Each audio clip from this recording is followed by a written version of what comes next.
Y acercándose Jesús les habló diciendo: toda autoridad me ha sido dada en el cielo y en la tierra.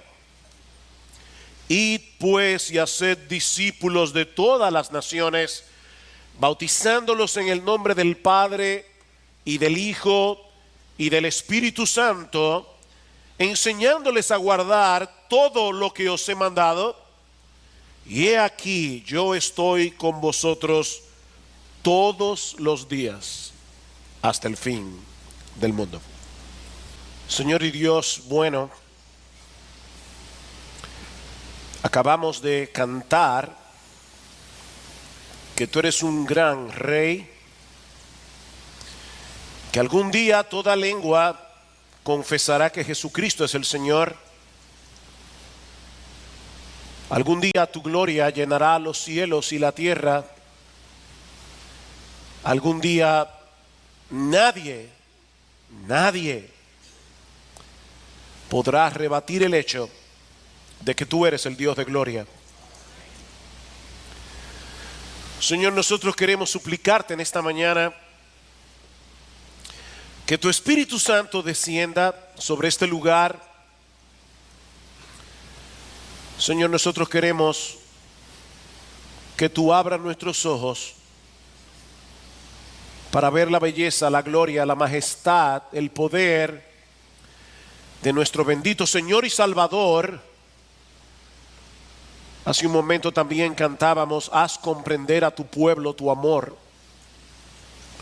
Ayúdanos, oh Señor, a comprender la anchura, la longitud, la profundidad del amor de Cristo que excede a todo conocimiento, y que eso nos energice, oh Señor, para decirle a otros lo que ocurrió en aquella cruz hace 2000 años.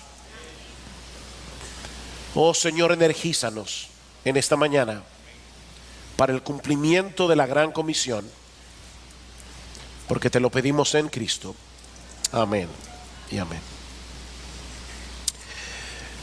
Cuando el Señor Jesucristo murió en la cruz del Calvario, apenas tenía unos cuantos discípulos, aparte obviamente de los 12 apóstoles. Probablemente se añadieron algunos más después de su resurrección. Pero dice en el capítulo 1 del libro de los Hechos que luego de ascender a los cielos en el aposento alto, se habían reunido 120 personas. Eso era todo. 120 personas. Aquí hay muchísimo más que eso. Tal vez había algunos discípulos que no estaban allí por alguna razón, pero era un grupo relativamente pequeño. Sin embargo, mis hermanos, 70 años después, a finales del primer siglo, los habitantes del imperio que profesaban ser cristianos se contaban por cientos de miles. Y ya para el año 250 después de Cristo eran millones. De hecho, algunos llegan a decir que ya para el 250 después de Cristo, el 40% de los habitantes del imperio profesaba ser cristiano.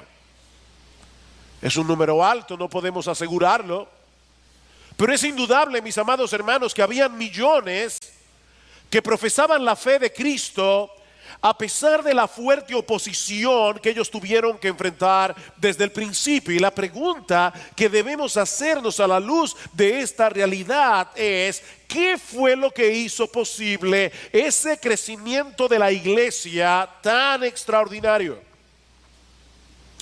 Bueno, la respuesta más obvia es que Jesús estaba cumpliendo lo que él había prometido en Mateo capítulo 16, versículo 18. Yo edificaré mi iglesia y las puertas del Hades no prevalecerán contra ella. Es Dios en su soberanía el que hace eficaz la predicación del evangelio. Yo planté, Apolos regó, dice Pablo, 1 Corintios capítulo 3, versículo 6, pero el crecimiento es Dios el que lo da. nosotros plantamos, otros riegan, pero solo Dios puede dar el crecimiento. Sin embargo, nosotros sabemos por las Escrituras que Dios usa medios para llevar a cabo su obra. Y en este caso en particular es indudable que estos primeros cristianos tomaron muy en serio las palabras de Jesús en Mateo 18: id pues y haced discípulos de todas las naciones. Ahora, cuando se predica de este texto, conocido como la Gran Comisión, por lo menos voy a hablar a nivel personal. Cuando se predica de la Gran Comisión, cuando uno escucha hablar acerca de la Gran Comisión, muchas veces nos sentimos abrumados. Abrumados por la magnitud de la tarea que nosotros tenemos por delante, con un fuerte sentido de culpa por lo poco que hacemos para la expansión del Evangelio, ¿no es así? Y ciertamente debemos sentir una gran carga en nuestro corazón por la enorme cantidad de personas que nunca han escuchado el Evangelio. Nosotros debemos sentirnos amonestados y percibimos en nuestro corazón poco interés por la salvación de los perdidos. Sin embargo, mis hermanos, yo no creo que debamos leer las palabras de Jesús en Mateo 28 como una especie de amonestación perpetua para la iglesia, que es como yo sospecho que muchos perciben la Gran Comisión. Es como si Jesús estuviera diciendo: dejen de estar perdiendo el tiempo y salgan a buscar a los perdidos. Dejen de estar involucrados en boberías. Yo creo que es así como algunos leen la Gran Comisión. Pero de verdad, hermanos, yo no creo que ese haya sido el tono ni la intención de Jesús al pronunciar esas palabras. Yo no creo que eso fue lo que movió a la iglesia primitiva a predicar el Evangelio de esa manera. El hecho de experimentar un permanente sentido de culpabilidad no es lo que nos va a motivar a salir hacia afuera a anunciar las buenas nuevas de salvación a un mundo que perece en sus pecados. Yo creo que el combustible que energiza la evangelización y la obra misionera es un profundo sentido de asombro por el poder, la gloria, la majestad de nuestro Señor y Salvador Jesucristo, mezclado con gozo y gratitud por nuestra salvación, amor por los perdidos y una seguridad inconmovible en la promesa de su presencia en nuestras vidas hasta el fin del mundo. ¿Se captó eso? Yo creo, mis hermanos, que si nosotros pudiéramos llevar a un laboratorio el combustible que ha movido a la iglesia a hacer la obra de evangelización, a hacer la obra de misiones hasta el día de hoy, aún en lugares difíciles, aún a riesgo de perder su propia vida, yo creo que lo que ha energizado la iglesia es un profundo sentido de asombro del poder, la gloria, la hermosura, la majestad de nuestro Señor. Y todo eso mezclado con un profundo sentido de gozo, de gratitud por el perdón de nuestros pecados, por el don de la vida eterna. Y todo eso mezclado con amor por los que se pierden, hombres y mujeres creados a la imagen de Dios. Y todo eso mezclado con una seguridad inconmovible en la promesa de Jesús: he aquí, yo estoy con vosotros todos los días hasta el fin del mundo. Ese es el combustible que mueve a la iglesia a salir de su zona de confort para llevar el evangelio hasta lo último de la tierra, no importa el costo que nosotros tengamos que pagar por eso. Y mi propósito en esta mañana es que cada miembro de esta iglesia pueda ser atrapado. Por eso les pedía que oraran. Y yo te pido que escuches este mensaje orando. Eso se puede hacer. Orar y escuchar. Que tú escuches este mensaje diciendo: Señor, graba esta palabra en mi corazón. Ayúdame a entender. Que seamos atrapados por una correcta perspectiva de la gran comisión, de modo que seamos energizados en el cumplimiento de esta encomienda de nuestro Señor y Salvador. Es por eso que no debemos llegar directamente al versículo 19. Eso es lo que algunos hacen. ¿Cuál es la gran comisión? Y pues hacer discípulos. Es que te saltaste algo. Y no podemos saltar eso. No podemos saltar el versículo 18. Porque es la suprema autoridad de Jesús lo que define y sustenta la gran comisión. Y para los que toman nota, este es el primer punto de mi sermón. La autoridad suprema de Jesús es lo que define y es lo que sustenta la gran comisión. Vean una vez más el versículo 19. Y pues, hay una conexión aquí. Y pues, y haced discípulos de todas las naciones. En la Reina Valera del 60, el texto comienza diciendo: por tanto, id y haced discípulos. Ambas traducciones implican la misma cosa, que antes de poder obedecer este mandamiento, porque es un mandamiento, no es una gran sugerencia, es una gran comisión. Ok, pero antes de obedecer este mandamiento, esta comisión del Señor, hay algo que debemos saber. Y se encuentra en el versículo 18. Y acercándose Jesús les habló diciendo: toda autoridad me ha sido dada en el cielo y en la tierra. Ven, hay una conexión aquí entre la suprema autoridad de Jesús y el cumplimiento de la gran comisión. Debemos salir a ser discípulos de todas las naciones, porque a Jesús de Nazaret, al hijo de María, a ese que caminó por las calles de Galilea y de Judea, se le ha conferido toda autoridad en el cielo y en la tierra. Y eso, por supuesto, nos lleva a preguntarnos: ¿cómo que a Jesús le fue conferida autoridad? ¿Quién se la confirió? ¿Acaso no poseía Jesús esa autoridad desde siempre?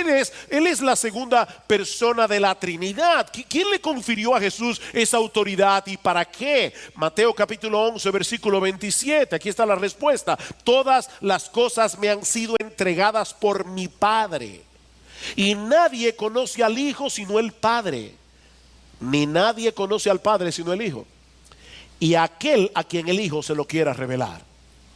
Todas las cosas me han sido entregadas por mi Padre. ¿Para qué? Para que yo pueda revelar al Padre. El Padre le dio esa autoridad. Juan capítulo 3 versículo 35. El Padre ama al Hijo y ha entregado todas las cosas en sus manos. El Hijo tiene todo lo que el Padre tiene. El Hijo hace todo lo que el Padre hace. Juan capítulo 13 versículo 3. Jesús, sabiendo que el Padre había puesto todas las cosas en sus manos y que de Dios había salido y que a Dios volvía, se levantó de la cena, se quitó su manto y tomando una toalla se la ciñó. Esto es en el aposento alto, en la última cena, cuando Jesús se ciñó con una toalla para lavar los sucios pies de los 12 arrogantes discípulos que había en la habitación. Jesús tenía una plena conciencia de quién Él era. Y quizás el texto más importante en esta cadena de textos, Juan capítulo 17 versículos 1 al 2, unas horas antes de la crucifixión, el Señor Jesucristo ora al Padre. Dice: estas cosas habló Jesús y alzando los ojos al cielo dijo: Padre, la hora ha llegado, glorifica a tu Hijo, para que el Hijo te glorifique a ti, por cuanto le diste autoridad sobre todo ser humano, para que dé vida eterna a todos los que tú le has dado. Wow. Me encanta esta cadena de pensamiento. Este es uno de los mejores textos para poder interpretar Mateo 28:18. Las ovejas por las que Cristo va a morir en la cruz unas horas más tarde le pertenecen al Padre. Y Dios, el Padre, le confirió a Dios, el Hijo, la autoridad para darle vida eterna a esas ovejas, dando su vida por ellas en la cruz. Por eso sigue diciendo en el versículo 6: he manifestado tu nombre a los hombres que del mundo me diste. Tuyos eran y me los diste, y han guardado tu palabra. Esas ovejas fueron elegidas por el Padre desde antes de la fundación del mundo. Él se las dio a Jesús para que Jesús les diera vida por medio de su muerte, y es de esa manera que el Padre es glorificado en el Hijo. Bueno, pastor, eso está profundo. ¿Ustedes alguna vez han estado en medio de una conversación donde hay dos gente súper intelectuales hablando y usted no entiende nada? Bueno, aquí está Dios el Hijo hablando con Dios el Padre. Si tú no entiendes algunas cosas, ten paciencia contigo mismo.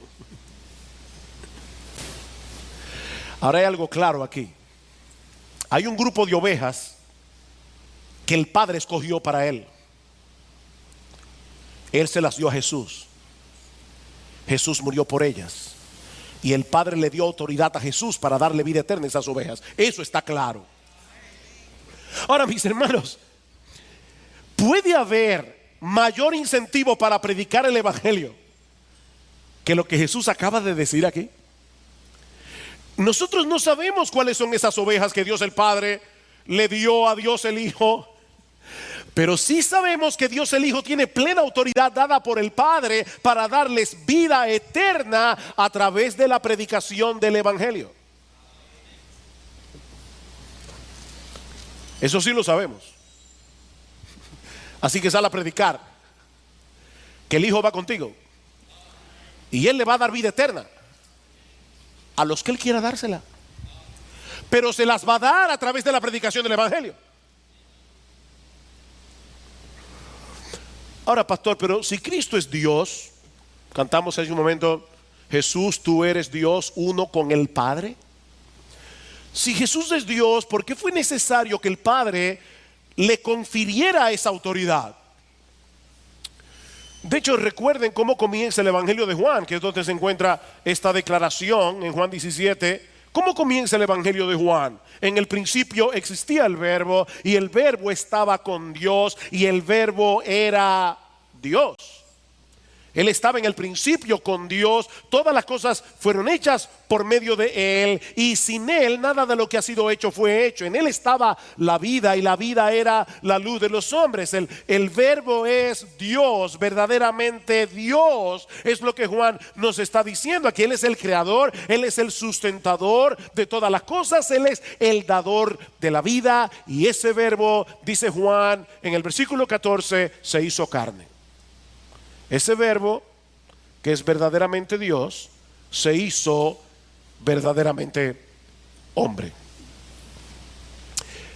Porque Él vino a resolver como hombre el problema que se originó en el huerto del Edén, cuando nuestros primeros padres decidieron rebelarse contra la autoridad de Dios.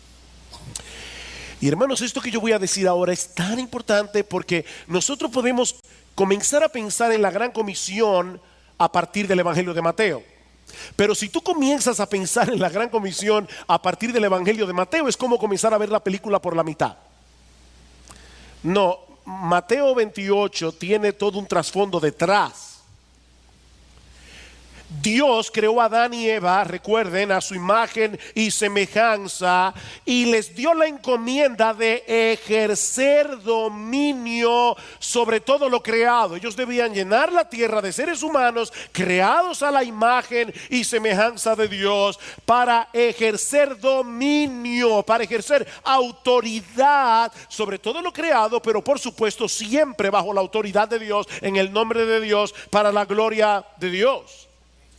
Pero Adán y Eva se corrompieron al pretender actuar como seres humanos, al olvidar su condición de criaturas. Y por causa de su pecado, la imagen de Dios en nosotros quedó distorsionada. Pero ¿qué hizo Dios en ese momento? Mis hermanos, Dios pudo haber tomado la decisión de raer a la raza humana de la faz de la tierra. Pero en vez de hacer eso, Dios decidió tomar el camino de la redención.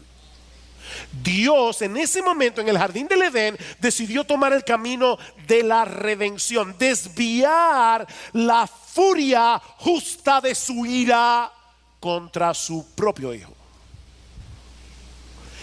Dios prometió enviar a un Salvador. Génesis 3:15, nacido de mujer.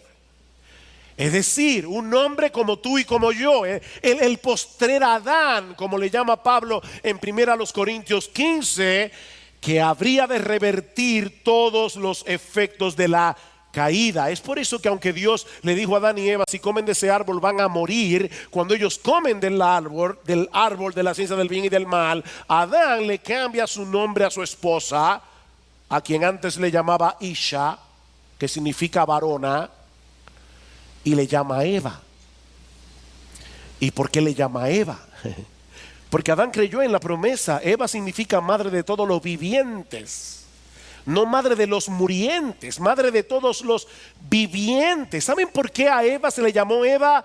Porque un descendiente suyo habría de revertir la maldición en bendición, trayendo vida por medio de su muerte. Es a la luz de esa promesa que nosotros debemos leer toda la historia que se narra en la Biblia, y es a la luz de esa promesa que debemos interpretar la Gran Comisión. Repito, comenzar por el Evangelio de Mateo es comenzar por la mitad. Hay toda una historia detrás que comienza en el libro del Génesis. En Génesis capítulo 12, Dios escoge a un hombre llamado Abraham, a quien le promete darle una gran descendencia a través de uno de sus descendientes, y bendecir a través de él todas las familias de la tierra. Esta es una recapitulación de la promesa original de Dios en el huerto del Edén. Lo que Adán perdió en el paraíso sería recuperado por este descendiente de Abraham, hijo de mujer y ahora descendiente de Abraham. Miles de años más tarde, Pablo va a decirnos en el capítulo 3 de la carta a los Gálatas que ese descendiente de Abraham es nuestro Señor Jesucristo, el cual obedeció perfectamente la ley de Dios durante toda su vida, lo que Adán ni ningún otro ser humano ha podido hacer jamás, y luego murió en la cruz del Calvario como nuestro sustituto para cargar con nuestra culpa en la cruz. Por eso es que Mateo comienza diciendo: este es el libro de la genealogía de Jesucristo, hijo de David, hijo de Abraham.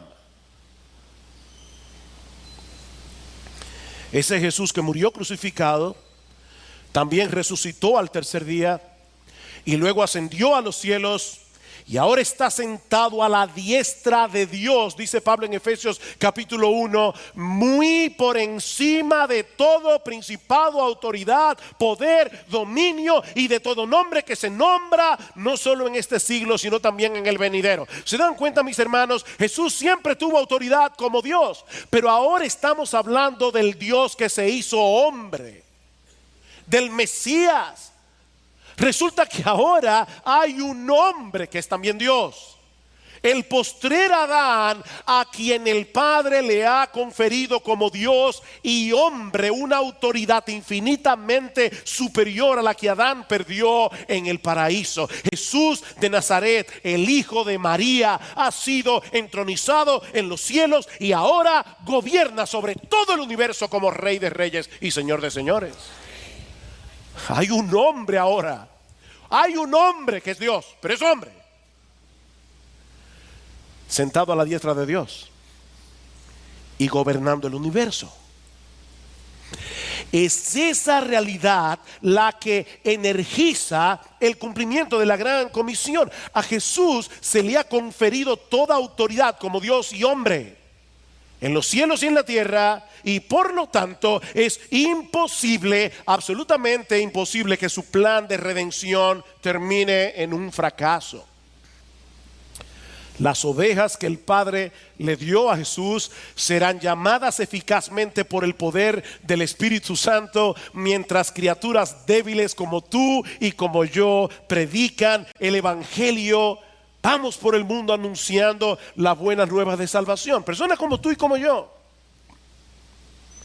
No existe ningún poder suficiente en todo el universo, ni en la tierra ni en el cielo, que pueda detener el avance de la iglesia. Porque Jesús es el Señor. Él gobierna sobre todo. Él gobierna desde las inmensas galaxias hasta las partículas atómicas. Él ejerce su poder y autoridad sobre todas las cosas creadas, absolutamente todas. Él ejerce poder y autoridad sobre todas las acciones de los hombres y de los ángeles, buenos y malos. De manera que, sin ser autor de pecado, ni siquiera el pecado del demonio ni el pecado de los hombres está fuera de su control.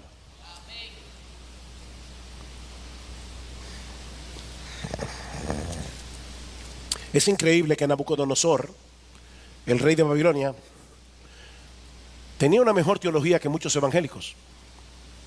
En Daniel capítulo 4 versículo 34, cuando a Nabucodonosor le fue devuelta la cordura, él dice: su dominio es un dominio eterno y su reino permanece de generación en generación, y todos los habitantes de la tierra son considerados como nada, mas él actúa conforme a su voluntad en el ejército del cielo y entre los habitantes de la tierra. Nadie puede detener su mano ni decirle: ¿qué haces?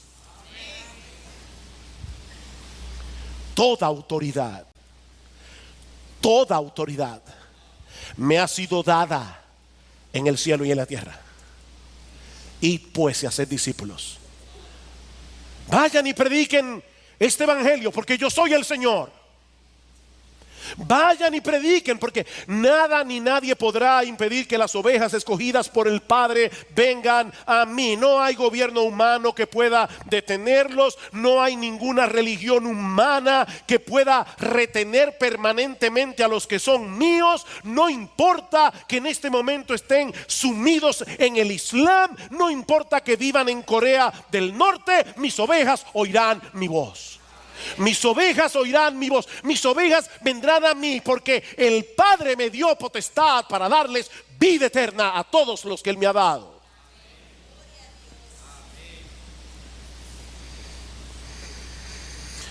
Es a eso que nos referimos al decir que esa autoridad suprema de Cristo es lo que define y sustenta la Gran Comisión. La define porque ese es el mensaje que estamos llamados a proclamar. Mira, mi hermano, decirle a un inconverso: yo antes estaba vacío, vivía una vida infeliz, y ahora soy dichoso porque estoy en Cristo, eso no es evangelizar.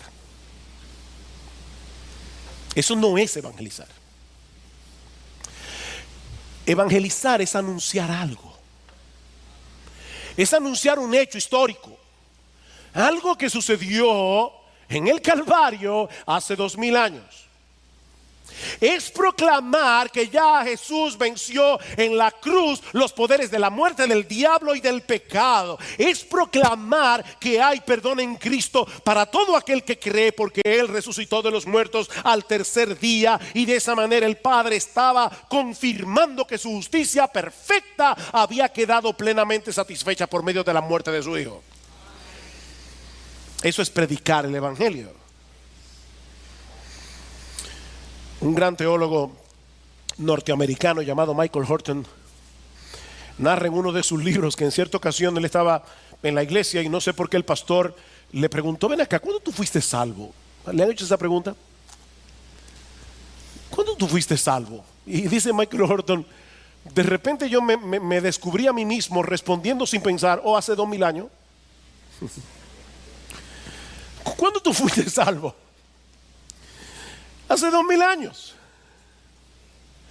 Ya Jesucristo hace 2000 años pagó por todos nuestros pecados al morir como nuestro sustituto, y ahora podemos compartir con otros la buena noticia de que ese perdón está disponible para todo aquel que cree.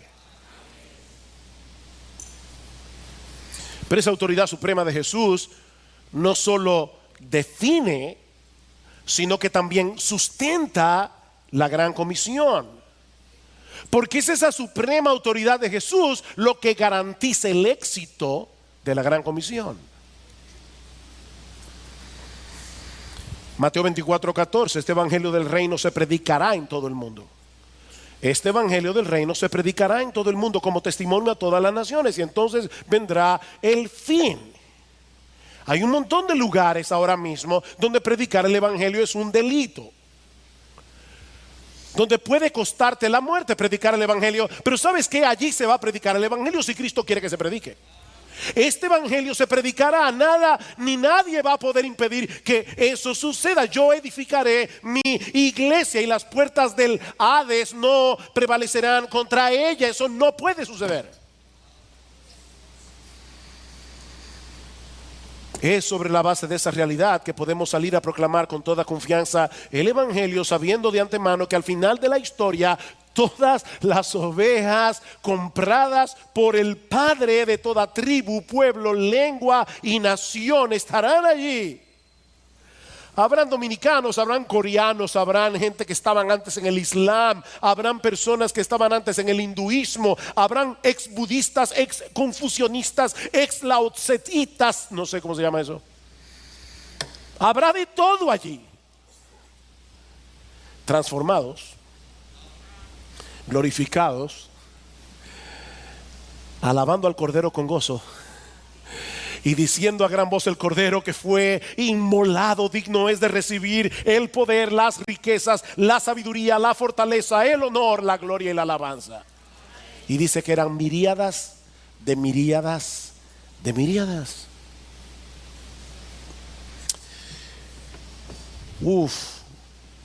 Pero debemos notar también, en segundo lugar, ya vimos la suprema autoridad de Jesús que define y sustenta la gran comisión. Veamos ahora en segundo lugar la amplitud y profundidad de la gran comisión. La amplitud y profundidad de la gran comisión. Versículo 19. Id pues y haced discípulos de todas las naciones, bautizándolos en el nombre del Padre y del Hijo y del Espíritu Santo, enseñándoles a guardar todo lo que os he mandado. Como hemos visto ya, mis hermanos, la obra misionera de Dios no comienza en Mateo 28. La obra misionera de Dios comenzó en el huerto del Edén. La obra misionera comenzó desde que el pecado entró en el mundo. Por eso alguien ha dicho que la obra misionera no se justifica citando simplemente un versículo por aquí y otro versículo por allá, sobre todo el texto de Mateo 28. Dice este autor: más bien toda la Biblia es acerca de la misión de Dios. De ahí el título de este mensaje. No es la misión de la iglesia. No. Es la misión de Dios. Y este autor está diciendo: toda la Biblia es acerca de la misión de Dios. Él envía a su Hijo, luego envía al Espíritu y luego envía a su pueblo a ser discípulos. De manera, mis hermanos, que el rescate de los perdidos no es primariamente una misión de la iglesia, es la misión de Dios. Es la misión de Dios. Así que no debemos leer este texto en Mateo 28 como si Dios nos estuviera diciendo: bueno, ya yo hice mi parte, pero ahora todo depende de que ustedes hagan la suya. Esto es 50 y 50. No. Mis hermanos, recuerden otra vez Mateo 16:18. Jesús no le dice a sus discípulos: ustedes van a edificar mi iglesia. De paso, tampoco dice: yo edificaré tu iglesia. No. Yo edificaré mi iglesia. Yo edificaré mi iglesia. Ese es el trasfondo de la gran comisión. El Señor Jesucristo está llevando a cabo lo que Él prometió hacer, pero a través de la iglesia. Un escarpelo no puede operar a nadie. Los médicos que están aquí saben eso. Un escarpelo, que es lo que usa el médico para abrir, no puede operar. Ahora, un cirujano sí puede operar usando el escarpelo. Bueno, mis hermanos, nuestro Dios puede hacer lo que a Él le plazca sin ninguna clase de instrumento, pero Él, en su bondad, en su gracia, ha decidido usar a su iglesia a través de la proclamación del Evangelio en el poder del Espíritu Santo. Recibiréis poder cuando haya venido sobre vosotros el Espíritu Santo, y me seréis testigos en Jerusalén, en Judea, en Samaria y hasta lo último de la tierra, para congregar en uno a todo mi pueblo. De ahí la amplitud de la gran comisión. Id pues y haced discípulos ¿de quién? De todas las naciones. De todas las naciones. ¿Saben qué, mis hermanos? Hoy nosotros estamos sentados aquí porque algún día, en el pasado, hace mucho tiempo atrás, hubo misioneros que tomaron esto en serio y vinieron a República Dominicana y trajeron el Evangelio. No fue por internet que llegó, porque fue a mediados del 1800. Fue a través de hombres que vinieron a predicarnos el Evangelio, porque ellos entendieron esta comisión. Vayan y hagan discípulos de todas las naciones. Vayan y proclamen por el mundo que yo soy el Señor sobre toda cultura, sobre toda nacionalidad. No hay un Salvador para los judíos y otro Salvador para los chinos y otro Salvador para los hindúes. No, solo a mí se me ha conferido, dice Jesús, toda autoridad en el cielo y en la tierra para dar vida eterna a todas las ovejas del Padre. Todos los hombres de toda cultura, de todas las razas, de todas las religiones tienen que arrepentirse de sus pecados. Y tienen que confiar únicamente en Cristo, o de lo contrario se perderán.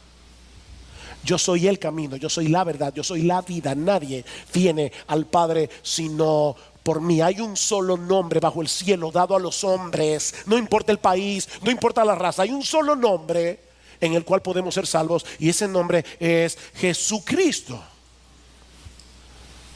Ahora, yo sé que decir esto no es políticamente correcto en el mundo pluralista en el que nos ha tocado vivir. Pero ¿saben qué, mis hermanos? La verdad no deja de ser verdad porque algunas personas no quieran oírla. Hay un solo Dios, no hay 20 dioses. Hay un solo Dios con una sola forma de pensar, con un solo plan de redención. Hay un solo Dios y hay un solo mediador entre Dios y los hombres, y no es la Virgen María, no son ninguno de los santos. Hay un solo Dios, hay un solo mediador, y se llama Jesucristo, hombre. Fuera de Él no hay salvación. Fuera de Jesús no hay salvación. Pero esta comisión no solo es amplia en su alcance, esta comisión es profunda en su finalidad. Lo que quiero decir, mis hermanos, es que la comisión de Jesús no fue vayan por el mundo y hagan convertidos. No.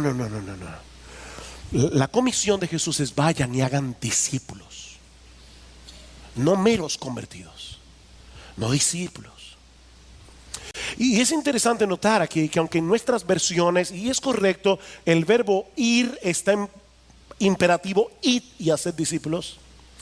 Y es correcto, se puede traducir así, eso no es un error, pero la realidad es que el único verbo en el original que está en imperativo es hacer discípulos.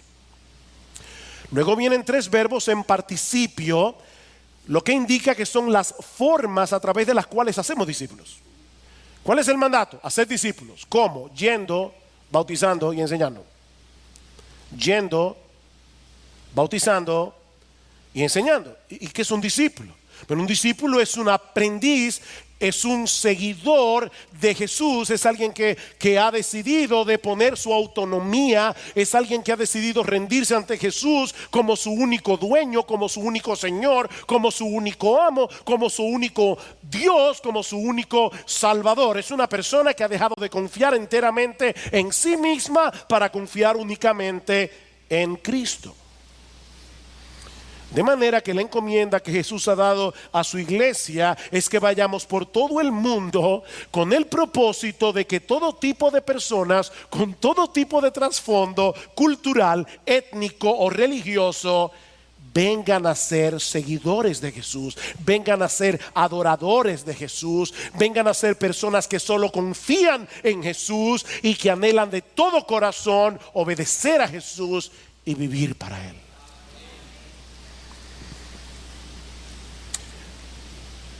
Nosotros estamos llamados a hacer algo que es imposible. ¿Cómo tú haces que un musulmán deje de ser musulmán y crea en Jesús como su único Dios? ¿Tú recuerdas la conversación del joven rico con Jesús? Cuando el Señor le dice, vende todo lo que tiene, y el joven rico se va, y dicen los apóstoles, ven acá, y entonces ¿quién va a poder ser salvo? Y Cristo le dice, no, para los hombres es imposible. Él no le dijo, perdón, no, ustedes no me entendieron. Es difícil, pero si trata y hace el esfuerzo. No, es imposible. Pero no para Dios. Para Dios todo es posible. Incluyendo el hecho de convertir a un musulmán, de convertir a un budista, de convertir a un hindú, de convertir a un animista y hacerlo cristiano. ¿Cómo vamos a hacer eso? En primer lugar, yendo, dice, id, yendo, ¿no? ¿O ustedes están esperando que los pescados vengan y se metan en la barca? Vayan, salgan fuera de su zona de confort. ¿Hacer qué? A predicar el evangelio.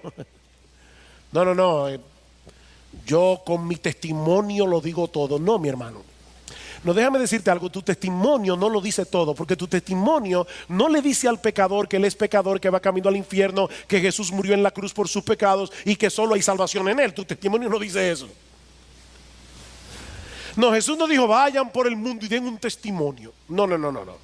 En Lucas dice, así está escrito, que el Cristo padeciera, resucitara de entre los muertos al tercer día y que en su nombre se predicara el arrepentimiento para el perdón de los pecados a todas las naciones, comenzando desde Jerusalén.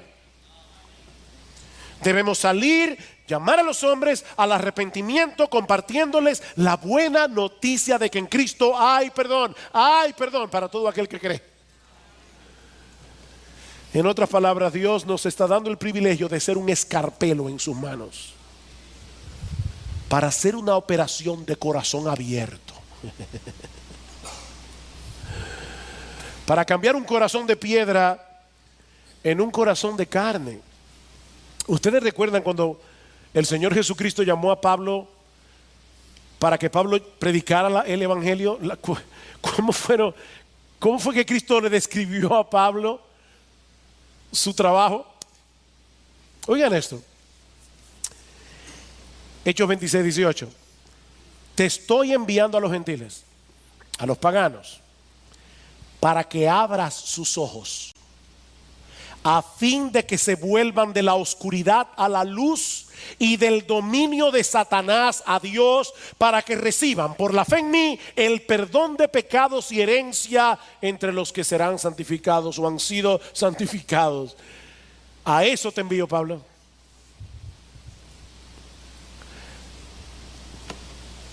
Wow, Dios tiene el poder para hacer eso con gente como tú y como yo, mientras predicamos el evangelio. La palabra de Dios es la que tiene el poder de producir el nuevo nacimiento.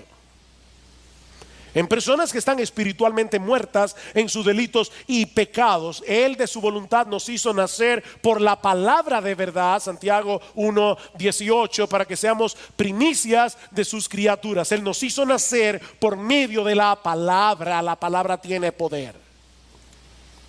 ¿Y qué debemos hacer con aquellos que acepten el mensaje? Bautizarlos en el nombre del Padre y del Hijo y del Espíritu Santo. Nosotros debemos guiar a estas personas a hacer una profesión pública de su fe, pasando por las aguas del bautismo, identificándose con el Dios Trino. ¿Por qué en el nombre del Padre?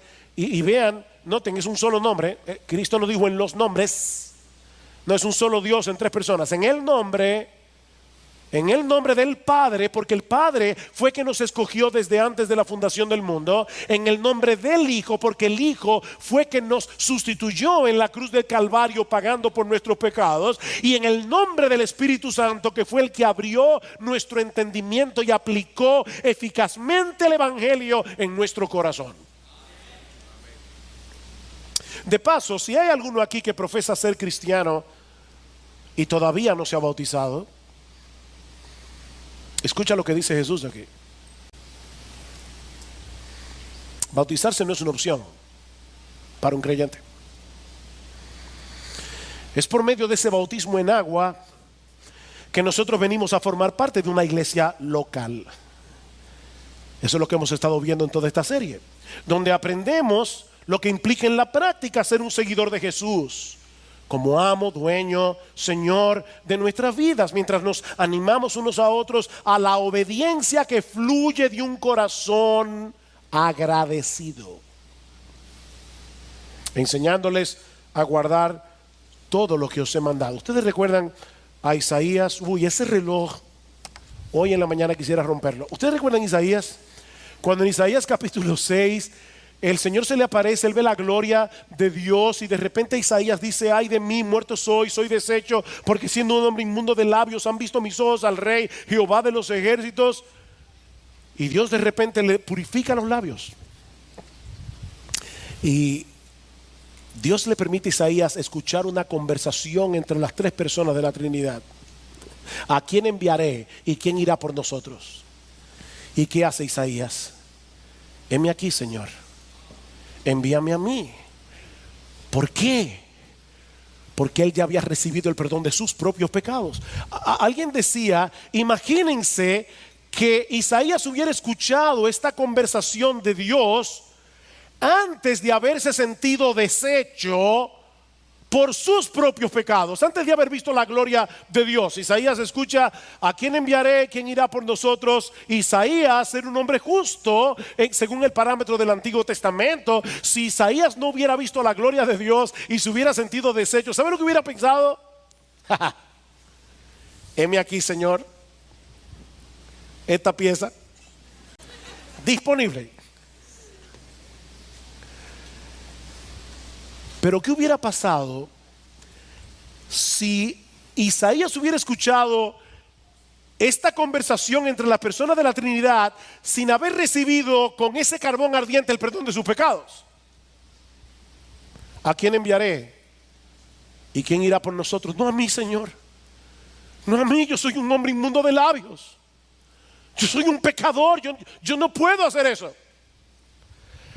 Pero Dios le permitió a Isaías escuchar esa conversación luego de haber visto la gloria de Dios, luego de haber sentido la carga de su pecado y luego de haber sentido la alegría, el gozo del perdón. Y cuando Dios dice: ¿a quién enviaré? ¿Quién irá por nosotros? Heme aquí, Señor. Heme aquí, Señor. Yo quiero dar de gracia lo que yo de gracia recibí. Envíame a mí. Envíame a mí.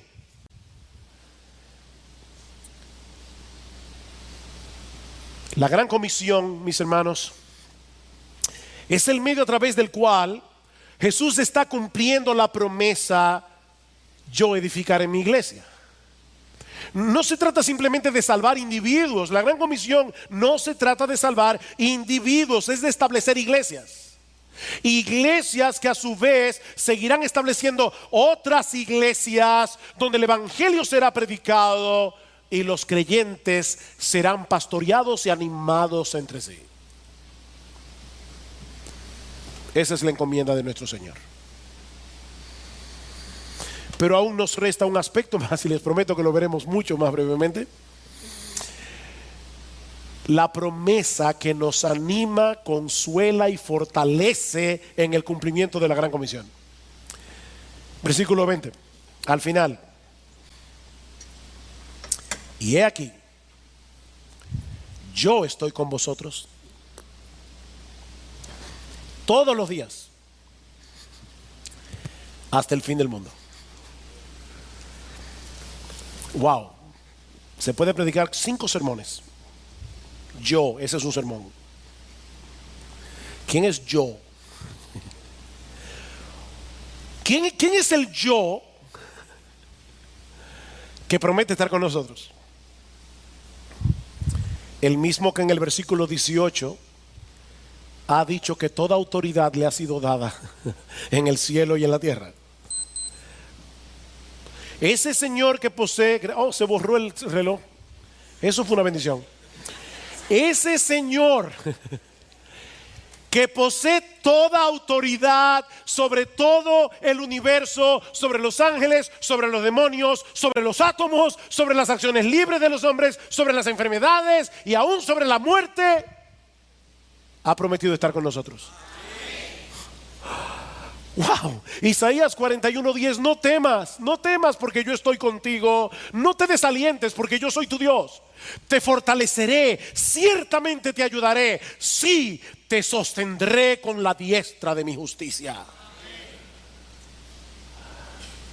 No debemos tener temor, porque Él ha prometido estar con nosotros, aún estemos en Corea del Norte, aún estemos en Arabia Saudita. Y no solo en esos momentos en los que vamos a tener que enfrentar grandes dificultades para llevar el evangelio, no, todos los días. Todos los días. No te dejaré ni te desampararé, Hebreos 13:5. Y aquí en Mateo 28:20 lo conecta de manera particular con el cumplimiento de la gran comisión. No tengas temor a la hora de salir de tu zona de seguridad. No tengas temor a la hora de dejarlo todo, porque donde quiera que vayas, yo estaré contigo todos los días, en cada momento, en cada minuto, en cada segundo de cada día. Y por si todo eso fuera poco, esta promesa no tiene fecha de vencimiento. He aquí, yo estoy con vosotros todos los días hasta el fin del mundo. Hasta el fin del mundo. Nuestro Señor Jesucristo regresará cuando el número de los elegidos sea completado, cuando todas sus ovejas hayan sido salvadas, y mientras tanto Él promete estar con los suyos, guardándolos y guiándolos hasta que estén seguros en su presencia en la casa del Padre. Como dice John Piper, aquel que pone a todos sus enemigos bajo sus pies y murió por nosotros y resucitó por nosotros y triunfó sobre el pecado y la culpa y la condenación y el sufrimiento y la muerte y Satanás, y quien tiene toda la autoridad en el cielo y en la tierra, es el que ahora nos consuela al prometernos que estará con nosotros continuamente hasta el final de los siglos para hacernos bien y llevarnos con seguridad al gozo eterno. Wow, gloria al Señor. Sí debemos tener una carga en nuestros corazones por todos aquellos que están a nuestro lado sin Cristo, camino a una condenación eterna. Sí debe ser una carga en nuestros corazones el hecho de saber que hay muchos seres humanos, hombres y mujeres creados a la imagen de Dios, que nunca han escuchado el evangelio. Pero yo creo que Michael Horton tiene razón cuando dice que estas palabras de Jesús en Mateo 28 están supuestas a producir en nosotros un sentido de gozo y de urgente seriedad al mismo tiempo. ¿Ven el balance? Un sentido de gozo, toda autoridad, yo estoy con vosotros, pero de urgente necesidad al mismo tiempo. Como decíamos al principio, el combustible que energiza la evangelización y la obra misionera es un profundo sentido de asombro por el poder, la gloria, la majestad de nuestro Señor y Salvador Jesucristo, y todo eso mezclado con gozo y gratitud por nuestra salvación, amor por los perdidos y una seguridad inconmovible en la promesa de su presencia en nuestras vidas todos los días hasta el fin del mundo. Esta comisión, mi hermano, es para ti y para mí, si somos cristianos. Y no es una sugerencia, es una orden de nuestro Señor y Salvador. Esto no es la gran sugerencia, es la gran comisión. Pero ahora yo te pregunto, ¿acaso no es un gozo compartir con otros las inescrutables riquezas de Cristo, para que su alabanza continúe traspasando las fronteras y resonando en gente de todo pueblo, lengua, tribu y nación? ¿Acaso no es un gozo hablar de nuestro Señor?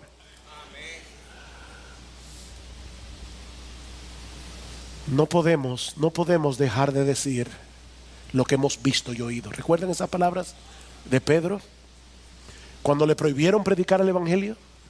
Es que no podemos. Nuestro Señor es demasiado maravilloso, nuestro Señor es demasiado glorioso. Lo que Él ofrece a un mundo que se está perdiendo en tinieblas es demasiado grande. Y Él ha prometido estar con nosotros todos los días. Oh, mis hermanos, que el Señor nos conceda salir de este lugar en la mañana de hoy con un renovado deseo de proclamar el evangelio a los perdidos. Y ¿saben qué? Yo creo que debemos salir de este lugar, jóvenes, personas más maduras, aún preguntándonos seriamente delante de Dios si acaso Él tiene en sus planes darnos el privilegio de llevar este evangelio más allá de nuestras fronteras para la gloria de su santo y bendito nombre. Y si tú estás aquí sin Cristo en esta mañana, mi amigo, es mi oración que el Espíritu Santo obre con tal eficacia en tu corazón en este día, que tú seas movido a levantar una bandera blanca de rendición ante aquel a quien se le ha conferido toda autoridad en el cielo y en la tierra. Es por medio de la espada de la palabra que Él expande su imperio entre los hombres, para concederles el perdón de todos sus pecados y darles vida en abundancia únicamente por gracia